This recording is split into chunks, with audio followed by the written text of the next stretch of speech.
The death toll is rising in Gaza after one of the bloodiest 48 hours in the 60-year conflict. An emergency session of the United Nations Security Council has called for calm to be restored in full, but refused to condemn either the Israeli bombings or Hamas rocket attacks.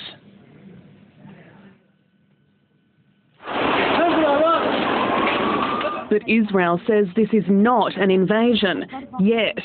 We do not necessarily intend to conquer Gaza, but of course we are reviewing all options, and if necessary we will take whichever steps to end fire from Gaza on our citizens. Almost 300 Palestinians are now believed dead after airstrikes rained down on another 30 targets along the Gaza Strip.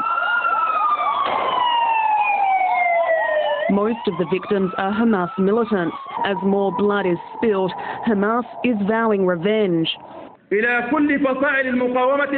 call upon all the Palestinian factions and their military wings to target the Zionists deeply with fierce and severe attacks. Tens of thousands of Palestinians march through the streets to bury their dead. Grief turns to hatred, the victims of Israel's revenge becoming the seeds for counter-revenge. But the United States and Australia say it was Hamas that broke the ceasefire first. The Australian government should condemn this war crime very strongly. It's your fault, it's your responsibility. The United Nations called for an immediate end to the violence, but didn't condemn it. The members of the Security Council expressed serious concern at the escalation of the situation in Gaza. Israel says it won't stop until Hamas lays down its rockets. Hamas says it won't stop so long as Palestinian blood is being shed. And so Israeli tanks gather near the Gaza border, waiting for orders. Well, now joining us on the line from the Gaza Strip is Australian aid worker Sharon Locke from the International Solidarity Movement. Sharon, thanks for your time. If you can just firstly start by telling us where you are at this particular moment and what it's been like there overnight. Okay, I'm at Al-Awada Hospital, which is in the Jabalia region of the Gaza Strip. I don't even really know where to begin. Since 11 o'clock yesterday, there have been constant attacks pretty much in the entirety of Gaza from the air. Everything, it appears, has been targeted. It started with police stations where, government employees were working. It included schools, markets, mosques. There were two major attacks outside Al-Shifa Hospital. One just completely destroyed a mosque, which it seemed to be aimed directly at. As a result, all the windows of Al-Shifa blew in on the patients. But now in the last hours, they've bombed also the university. They've bombed just near here. They seem to be targeting another mosque, but as keeps happening, they got the building next door. And there were 6 children under the rubble, and only one has been brought out alive. The other are all dead. And this is from the one family. We've seen, countless numbers of women and children, basically civilians. That's what we're seeing. We're seeing dead and injured civilians. I don't know where.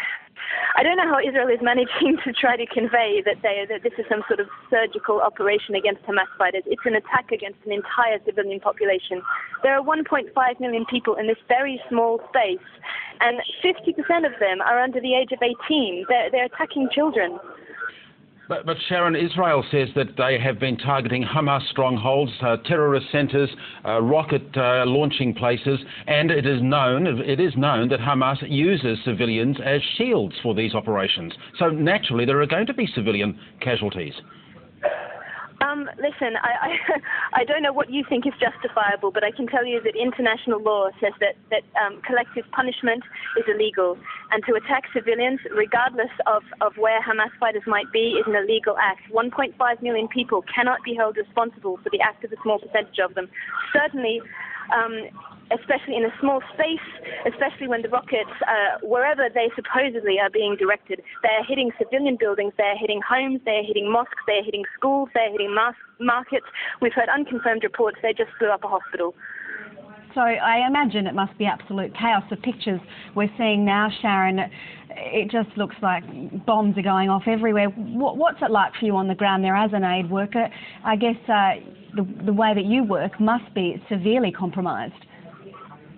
Yeah, I mean, the thing is, it's just a level of chaos, particularly from a hospital point of view, because of having been under siege over the last 2 years. The hospitals, well, everything here hasn't had anything like the sort of normal supplies that people need for daily life. So even before these last attacks, there wasn't the amount of medicines or supplies or technology in the hospitals just to deal with ordinary illnesses.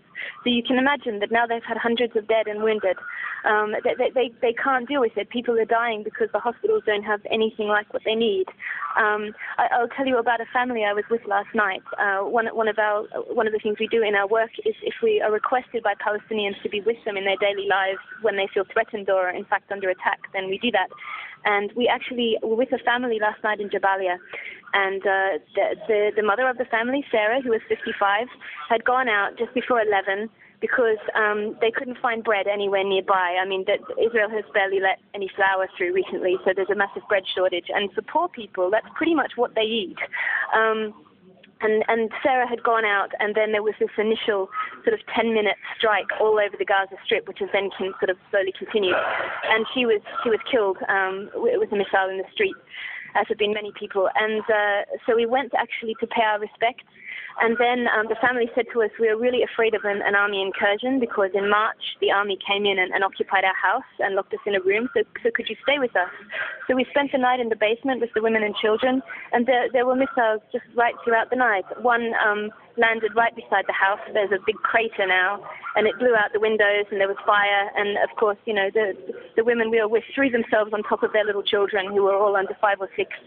And you can just imagine, I mean, someone else in our group, we've only got about 8 of us here, and someone else in our group was in a place which once again had a rocket right beside the house. Sharon, the Palestinian President Mahmoud Abbas has called on Hamas to reinstate the ceasefire. What's the feeling there amongst the people you're working with and living with?